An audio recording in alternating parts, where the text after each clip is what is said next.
Bonsoir. Merci de nous accueillir au sein de cette scène ouverte. Bon, l'ennui c'est que nous, on n'aime pas trop le café-théâtre. Et non. On n'a rien contre, on a plein d'amis qui pratiquent le café-théâtre.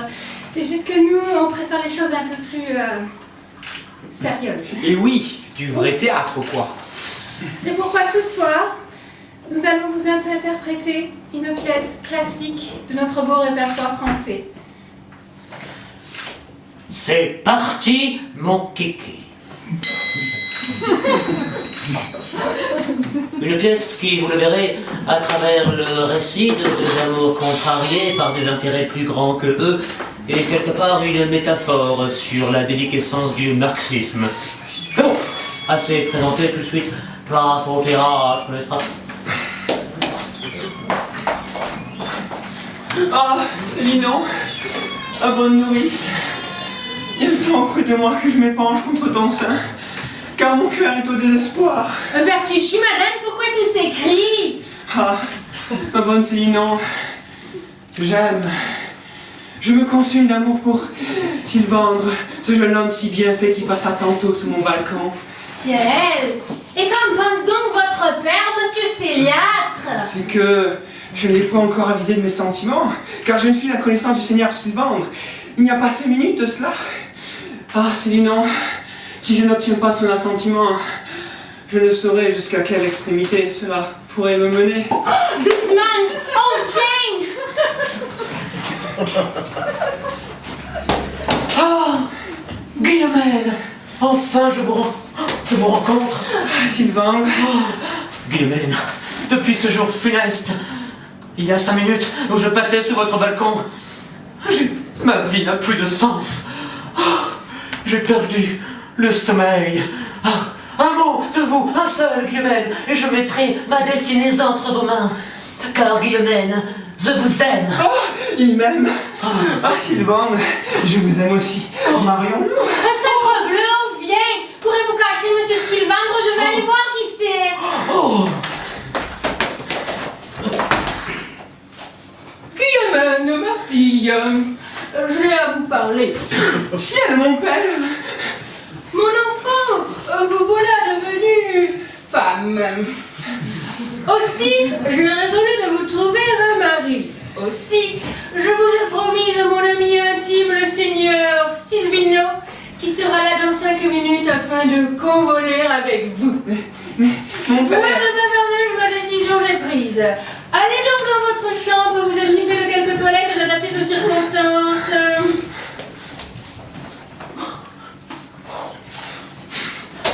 Ah, mon bon Guillemin, approche donc ton épaule, que je m'épanche contre ton sein, car mon cœur est au désespoir. Vertuchou, monsieur, pourquoi tous ces cris? Ah, mon bon Guillemin, Guillemette, la douce Guillemette, celle dont je passais sous le balcon il y a 5 minutes et entre qui je lus ma destinée entre ses mains, mais elle va en épouser un autre. La salope. Guillemin, mon bon Guillemin, je ne veux plus vivre. Monsieur, monsieur. Prenez besoin de parvenir à de telles extrémités. Vous en trouverez une autre, et sans doute bien mieux bâtie, hein. Ah, tu crois? Pardi. Déjà, elle est plate comme une planche. Elle est dégarnie du front et du poil au menton. C'est vrai, mais ça lui donne un air sauvageon un peu plaisant. Mais la voici qui revient. Soyez ferme, monsieur, et dites-lui bien votre pensée.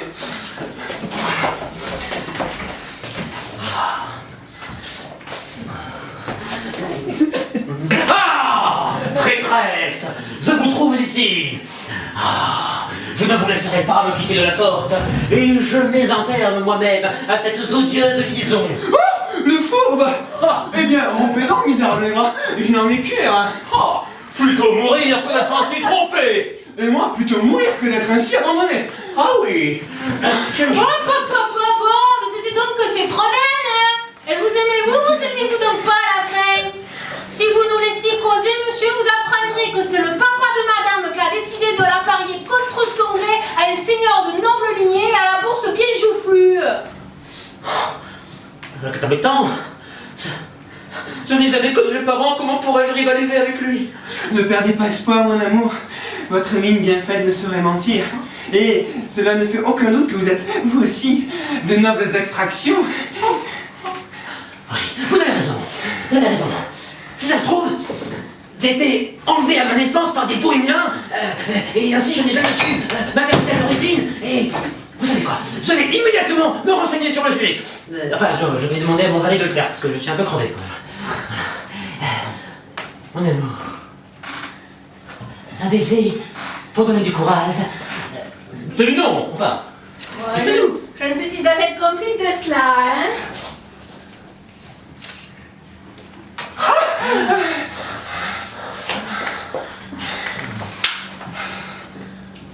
Oh, Guillemette, ma fille, le seigneur Silvino est arrivé. Je refuse de l'épouser. Et pourquoi donc? Parce qu'il est vieux et moche. Mais feu bon jeune et beau. Sylvandre. Oh, enfin donc, qui est donc ce Sylvandre? Mais le voici qui revient. Oh, Me voici qui revient. Me voici qui revient. Ah, monsieur Séniâtre, je vous apporte ici la preuve incontestable de la noblesse de mes origines.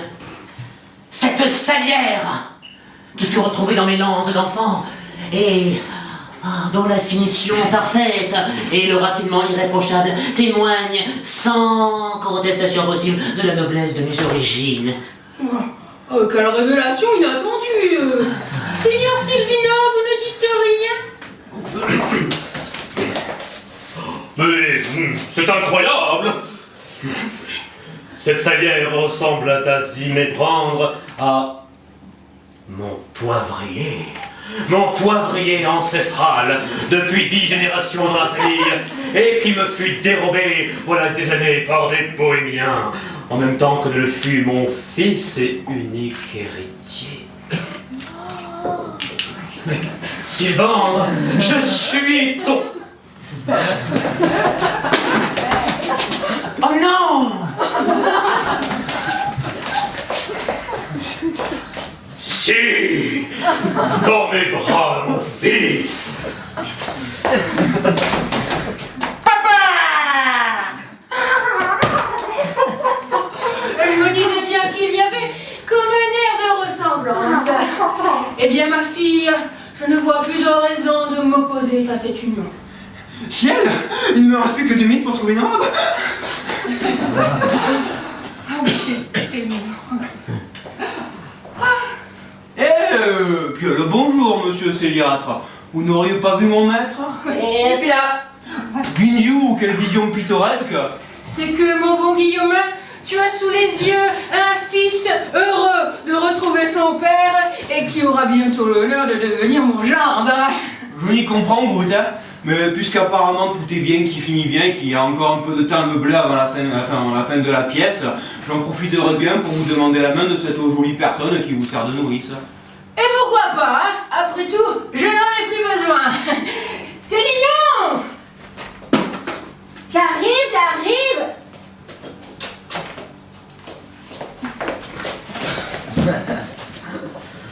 Oh. L'amour. L'amour. Ah, tel un petit pigeon sur les pavés. Il trouve toujours son chemin vers le bonheur, n'est-ce pas? Qu'il est doux de voir ces deux amants s'envoler en juste noces vers un avenir radieux, tandis que d'autres, comme moi, restent seuls comme une vieille croûte dégarnie.